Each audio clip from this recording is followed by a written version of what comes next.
Legal, gente. Vamos de novo. Eu peço desculpa, eu estou assim com uma pastilhinha aqui, porque com a garganta meio falhando. Bom, vamos lá. Eu vou falar do milagre da ressurreição do filho da viúva de Naim. Essa passagem está em Lucas 7, de 11 a 17, e esse milagre de Jesus está só no Evangelho de Lucas. É um texto até que pequenininho, mas muito bacana, muito legal. Primeira coisa que eu quero falar é que foi revelador preparar o conteúdo que eu vou trazer para vocês. Eu ganhei pra caramba e fiquei muito feliz e espero conseguir compartilhar com vocês o quanto que isso fez bem a meu coração.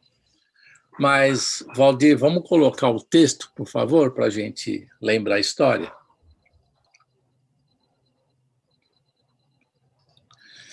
Então, vamos lá. É Lucas 7, de 11 a 17. Logo depois, Jesus foi a uma cidade chamada Naim, e com ele iam os seus discípulos e uma grande multidão. Ao se aproximar da porta da cidade, estava saindo o enterro do filho único de uma viúva, e uma grande multidão da cidade estava com ela. Ao vê-la, o Senhor se compadeceu dela e disse: não chore. Depois aproximou-se e tocou o caixão, e os que o carregavam pararam.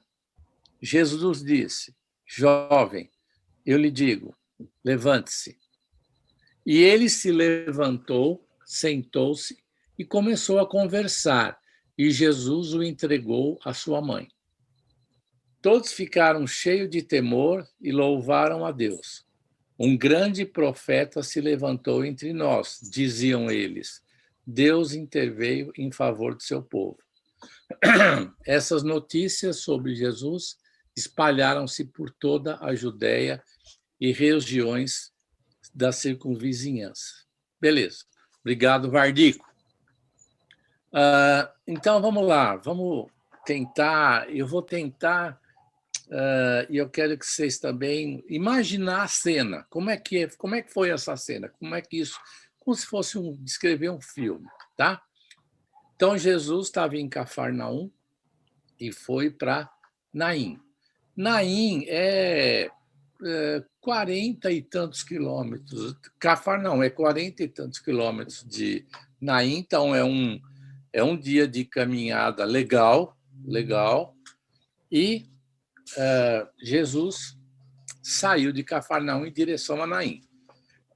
Quem saiu com ele? Os discípulos e, de acordo com o texto, uma grande multidão. Aí, o que será que é uma grande multidão? 30, 40, 170. Uma grande multidão, no milagre da multiplicação dos pães e dos peixes, uma grande multidão é considerada 5.000 pessoas, tá? Então, não sei se 5.000, mas vamos aí, podemos usar a imaginação, vamos imaginar que é a multidão que saiu com Jesus, vamos chutar aí 2.000 pessoas. Jesus, discípulos, somando tudo, 2.000 pessoas para fazer um percurso grande, caminhada de um dia. E eu fico pensando, como é que foi esse deslocamento? Como é que foi esse grupo? Como foi essa ida para Naim, né? Jesus estava fazendo milagres, Jesus tinha os seus discípulos, tinha os seus seguidores, e para mim, com certeza, eram amigos dos discípulos, seguidores de Jesus, e é uma turma que estava em grande alegria, em regozijo, né? Que legal que devia ser seguir Jesus, né? Imagina só, eu adoro ler as histórias da Bíblia e eu cada vez mais queria ter vivido Essa é uma das partes dela. A outra, quando Jesus anda sobre as águas, eu já contei para vocês, eu queria estar no barco, né? Mas, assim, devia ser uma delícia, aquela turma junto. Eu acho que o que chega próximo disso, vamos nos lembrar, como é que é quando a gente volta de acampamento. Então, como é que é o acampamento? A gente vai para a fazenda, tal, tem acampamento de uma semana.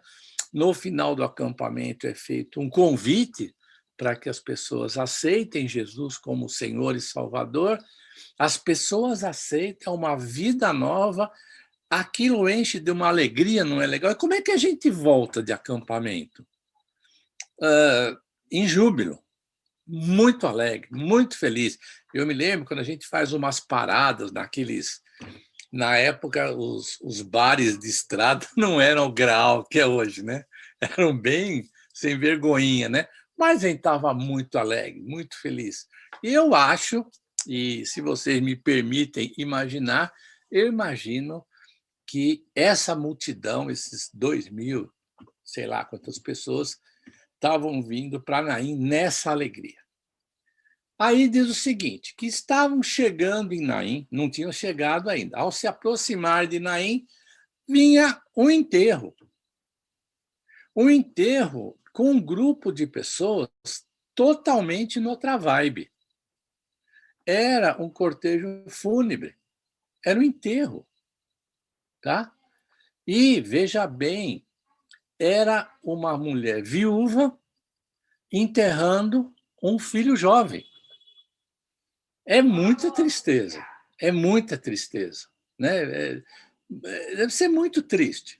Na época, então, os filhos que sustentavam os pais, não tinha ISS, não tinha aposentadoria, não tinha essas coisas, não tinha plano de saúde, e as pessoas não tinham dinheiro. Então, quem ajudava eram os filhos. Até por isso que se diz que tinham-se muitos filhos. Essa mulher, até onde eu li, pesquisei, não devia ser idosa, ela devia ser jovem. O menino, calculam que devia ter uns 17 anos. Aos 17 anos, ninguém morre de tempo, sempre alguma coisa inesperada, alguma tragédia. Essa mulher já passou por algo inesperado, que foi a morte do marido, ela ficou viúva e perdeu o filho.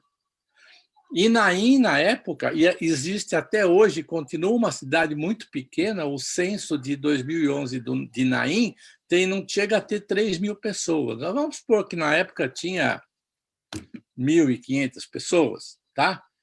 E elas estavam fazendo o cortejo fúnebre e acompanhado o quê? Também de uma grande multidão. Então, são dois grupos de pessoas, duas multidões.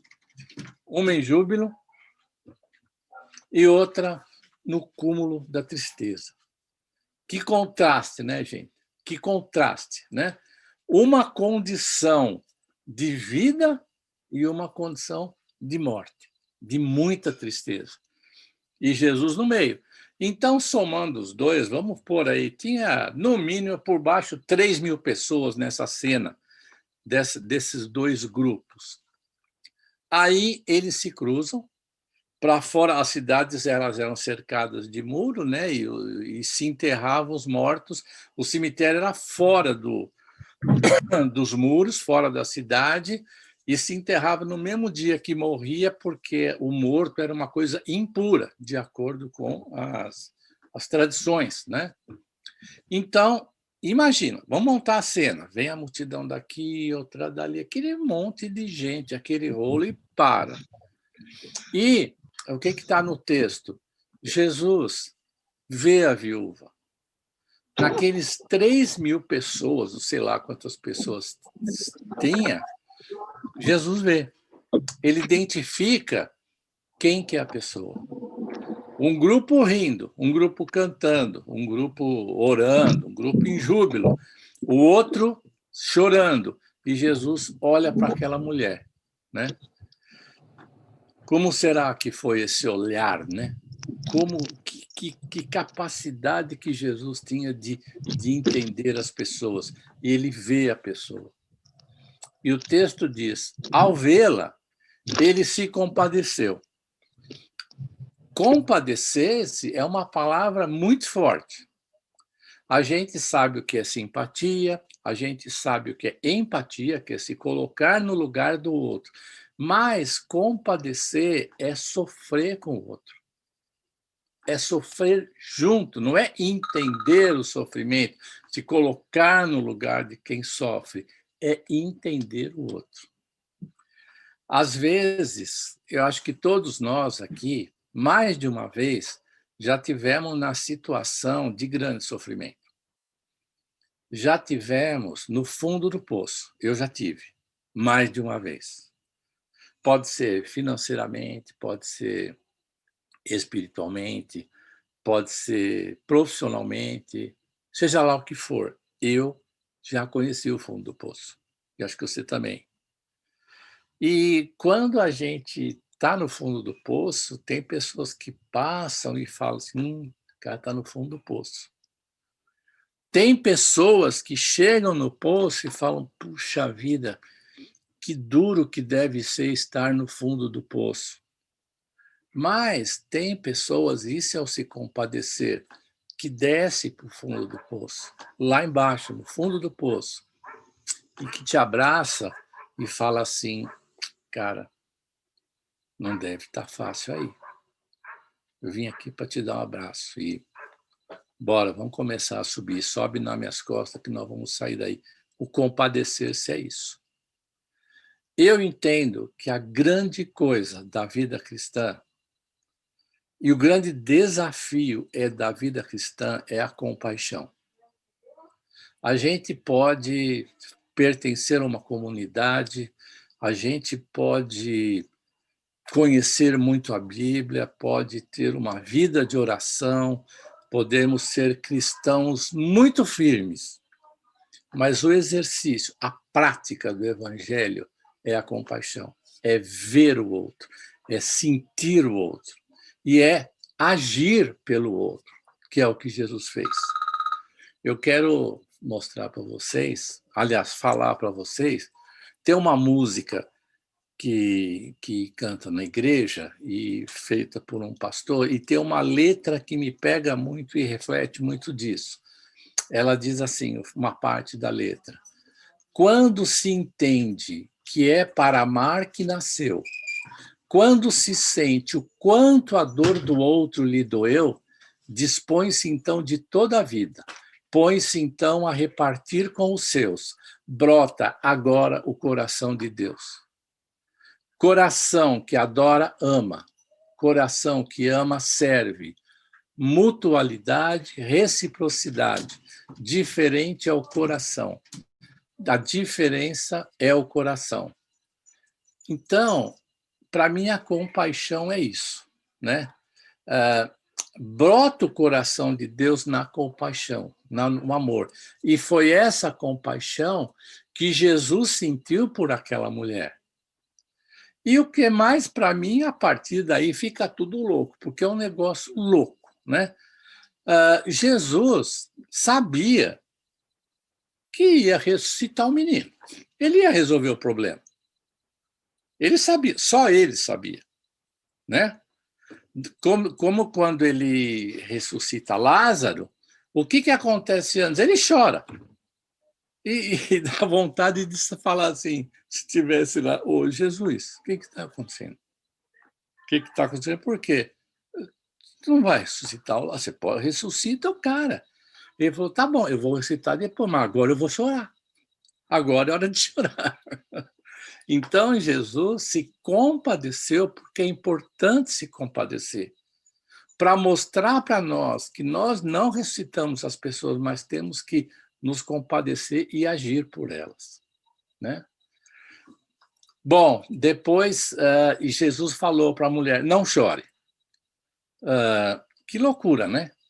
Você já pensou você ir num velório e falar num velório de um rapaz de 17 anos cuja mãe é viúva, e você falar para essa pessoa: não chora, Não, não é isso que você fala, né? O que você fala? Meus pêsames, meus sentimentos, sinto muito. Deus sabe o que faz, Ele está no comando. E um monte de coisa que a gente fala por costume, que a gente às vezes nem entende direito o que está falando, né?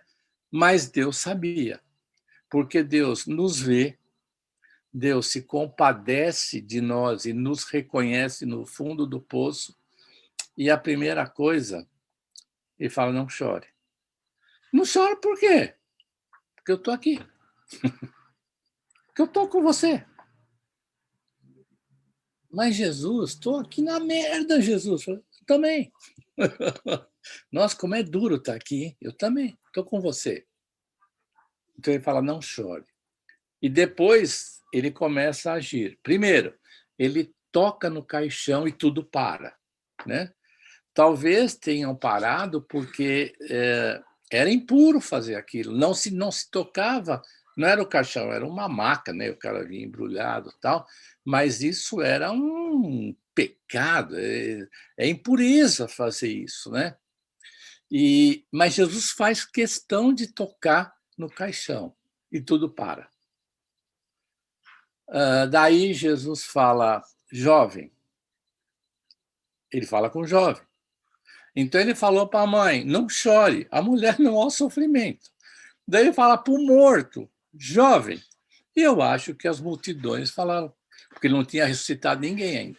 Acho que todo mundo dos 5.000 falou: que negócio é esse? Ele vai falar com o morto, né? Já tocou o caixão, falou para a mãe chorar e ele fala para o rapaz: jovem, eu lhe digo. Tem pessoas que falam: eu lhe ordeno, levante-se. Já pensou? Se você tivesse na cena, o que você ia imaginar? Quem que é esse louco? Jesus falando com o morto, ainda mandando ele levantar? Que coisa é essa? Aí o jovem se levanta, senta e começa a falar. É louco, não é verdade? Porque como que deve ser, como é o certo ressuscitar? Oba, ressuscitei. Não, poxa, estava cansado de estar morto. Tal. Como que é, né? Eu fico imaginando, mas o jovem começou a falar, como se tivesse tido um pequeno intervalo, um lapso. Ele continuou sendo o mesmo jovem, a mesma coisa. O texto diz que Jesus o entregou à sua mãe e a vida continuou. E, para mim, isso tem muito a ver com a ressurreição, com a nossa ressurreição. Acho que quando Jesus toca o caixão, é ele assumindo o pecado, o nosso pecado, a nossa impureza. E quando ele fala, ele começou a conversar, porque nós vamos guardar, nossa memória vai ser preservada, nós vamos nos conhecer na vida eterna, nós vamos nos reconhecer, nós vamos nos encontrar, nós vamos continuar a falar, só que em outra circunstância e de uma outra forma. Pensou como nós nos encontrando na vida eterna, os nossos antepassados e tudo, é maravilhoso. E deve ser um motivo para a gente ter muita esperança na vida. Eu vou terminar, gente, com algumas questões que eu pensei bastante. Primeiro, você tem visto as pessoas, você olha as pessoas. Principalmente, você tem olhado as pessoas que estão sofrendo? Você já pensou como é você ter uma pessoa no hospital em Manaus e não ter oxigênio e a pessoa vai morrer? Você já pensou o que está acontecendo, não só no mundo, mas no nosso país? Quanto sofrimento! Você tem visto isso?